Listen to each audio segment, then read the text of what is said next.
Alfon Kapaula hari ini agendanya ke Komnas Perempuan seperti apa mungkin? Oke, baik, terima kasih teman-teman.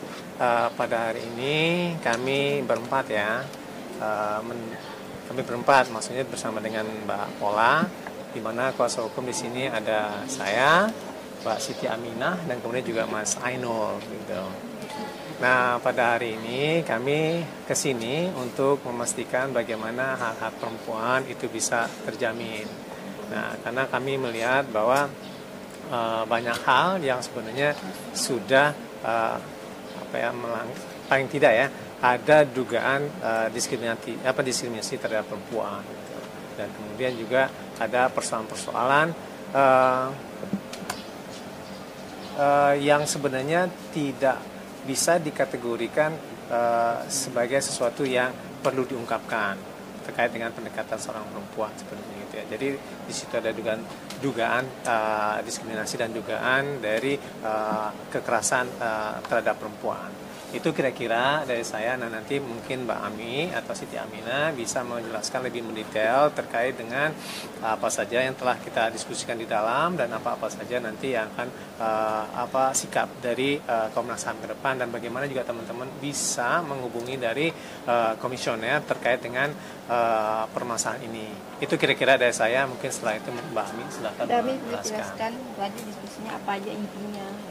Iya, jadi Ibu Paula dan kami diterima oleh 3 orang komisioner, yaitu Ibu Sundari, Kang Irwan, dan Bapak Daden Sukendar. Kami menyampaikan 2 laporan. 1 laporan dugaan kekerasan dalam rumah tangga yang diduga dilakukan oleh suami atau saat ini oleh saudara Baib. Kemudian pengaduan terkait pernyataan pejabat publik yang diskriminatif. Komnas Perempuan yang diwakili oleh ketiga komisioner telah menerima pengaduan kekerasan berbasis gender dalam bentuk kekerasan fisik, kekerasan psikis, kekerasan seksual, dan kekerasan ekonomi yang dialami oleh Ibu Paula sebagai istri. Dalam hal ini kami juga sudah menyampaikan bukti berupa CCTV dan keterangan dari ahli digital forensik yang menilai rekaman CCTV yang memperlihatkan kekerasan fisik yang dialami oleh Ibu Paula. Kemudian juga kami menyampaikan bahwa untuk bentuk kekerasan ekonomi dalam hasanah hak asasi perempuan itu dapat dikategorikan sebagai bentuk kontrol ekonomi dan eksploitasi ekonomi. Terakhir memang kami menyampaikan pengaduan terkait dengan pernyataan juru bicara dari Pengadilan Agama Jakarta Pusat. Mengapa? Karena Jakarta Selatan. Karena Indonesia sudah meratifikasi Konvensi Penghapusan Segala Bentuk Diskriminasi Terhadap Perempuan.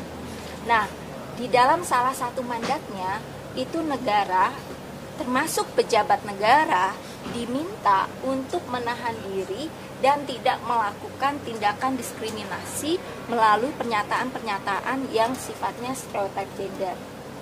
Kami menyampaikan juga bahwa sebagai juru bicara Bapak Suryana ya, itu sudah tidak sesuai dengan prinsip karakter dari juru bicara yang harus objektif dan jujur. Objektif di sini adalah pertama tidak memasukkan opini personal. Objektif itu adalah menyampaikan apa yang ada.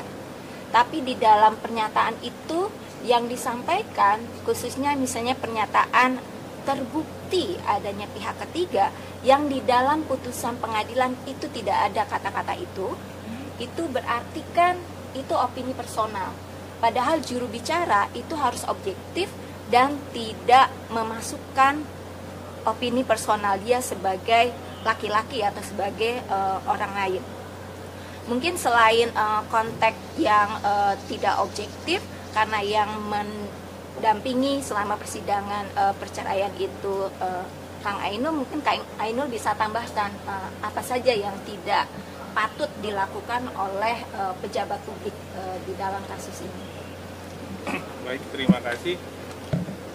Saya menambahkan tadi yang sudah disampaikan bahwasannya seharusnya yang tidak ada dalam putusan itu tidak disebutkan, sehingga itu menjadi bias kemana-mana, sehingga melanggar terhadap hak atas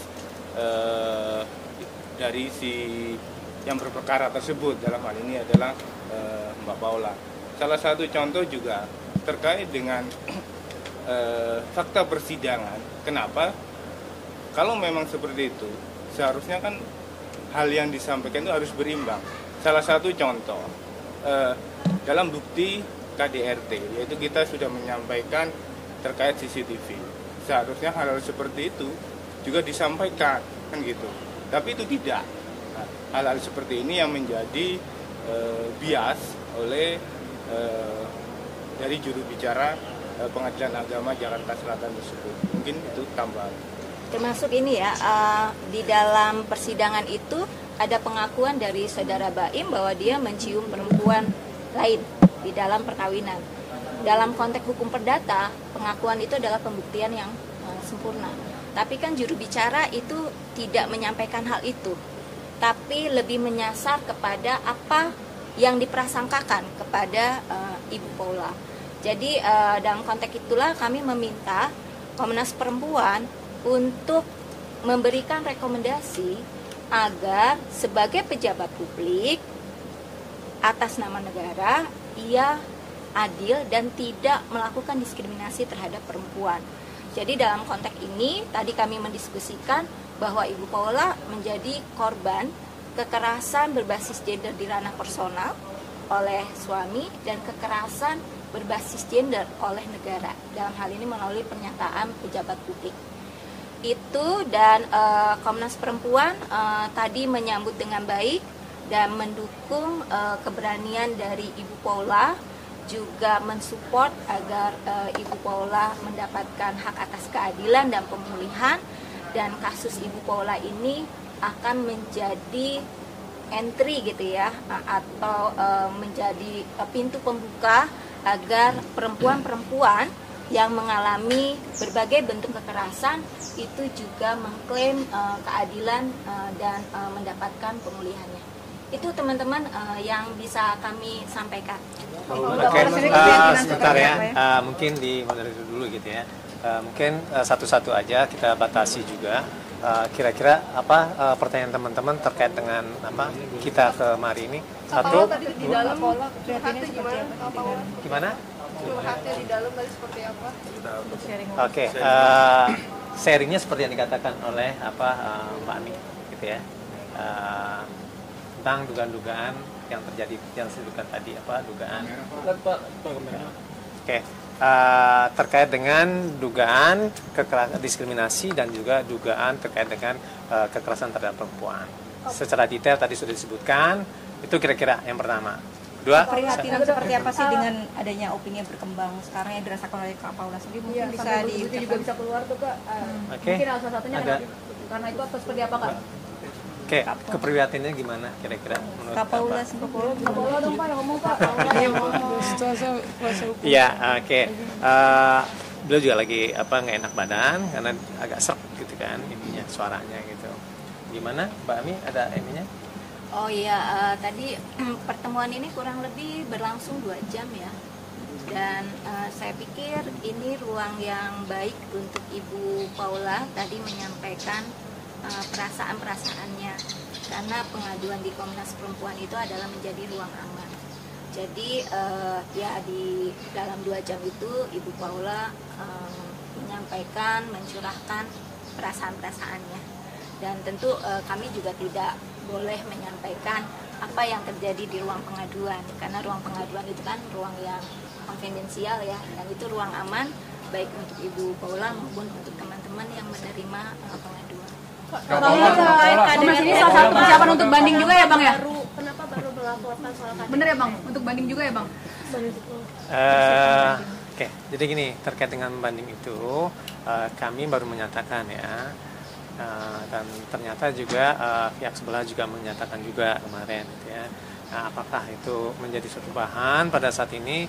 Ya kami akan mempersiapkan itu untuk bisa memperkuat, terutama terkait dengan apakah memang di situ terjadi kesalahan penerapan atau kekeliruan hakim dalam mempertimbangkan alat-alat bukti gitu. Karena kan pada prinsipnya bahwa bukti itu adalah bukti yang sempurna, yang pada intinya adalah tidak hanya saksi dan kemudian juga surat yang sebenarnya tidak bisa diverifikasi, tetapi juga keterangan-keterangan yang lain, sehingga itu menjadi suatu bukti yang sempurna. Jika suatu persangka-persangkaan itu belum bisa dikatakan suatu bukti yang sempurna dan itu belum bisa dikategorikan menjadi suatu dalil untuk memutuskan suatu perkara. Jadi pada prinsipnya terkait dengan pertemuan pada saat ini, ya kami lebih mempertimbangkan terkait dengan bagaimana menyimbangkan narasi-narasi sih sebenarnya gitu ya.